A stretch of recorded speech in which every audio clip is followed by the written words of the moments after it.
Hello everyone, good morning. আমার নতুন ব্লগে তোমাদের সকলকে স্বাগত জানাই। আজকে আমি আমার দিনের একটা ছোট্ট অংশ তোমাদের সঙ্গে শেয়ার করব। দেখো, প্রথমে সকালবেলায় আমি সতেজ ফুলগুলো তুলে নিলাম। এই সকালবেলায় ফুল তুলতে না খুব ভালো লাগে, আর এই ফুল দিয়ে পুজো করতেও যেন মন খুব আনন্দ লাগে সতেজ ফুল দিয়ে। তারপর দেখো, ফুল তুলে নিয়ে আমি চলে এলাম ঘর মুছতে। তো ঘর প্রায় আমার দুটো ঘর অলরেডি মোছা হয়ে গেছে, আর এই দুটো ঘর মুছলেই আমার হয়ে যাবে। তো এই দুটো ঘর আমি মুছে নিলাম। সকাল সকাল কাজগুলো গুছিয়ে রাখতে পারলেই বেশ ভালো হয়, সারাদিনটা একটু রেস্ট পাওয়া যায় সারাদিনে। তো দেখো, ঘর মোছা হয়ে গেছে। এরপর আমি ব্রাশ করে নিয়ে একেবারে স্নান সেরে চলে এলাম। স্নান সেরেই আমি সরাসরি চলে এলাম মন্দিরে। তারপর মন্দিরটা মুছে নিয়ে ভালো করে আমি পুজোতে বসবো।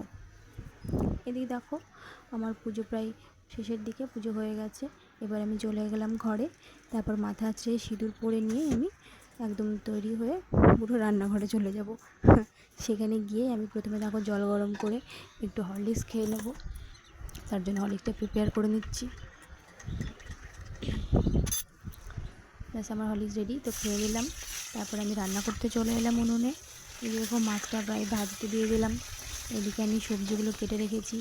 আলু বরবটি ভাজা করব, আর আমের চাটনি করব। তো সেগুলো কেটে রেখেছি অলরেডি। আর এদিকে দেখো সব রেডি হয়ে গেছে। তো খাওয়ার জন্য এবার আমি রেডি।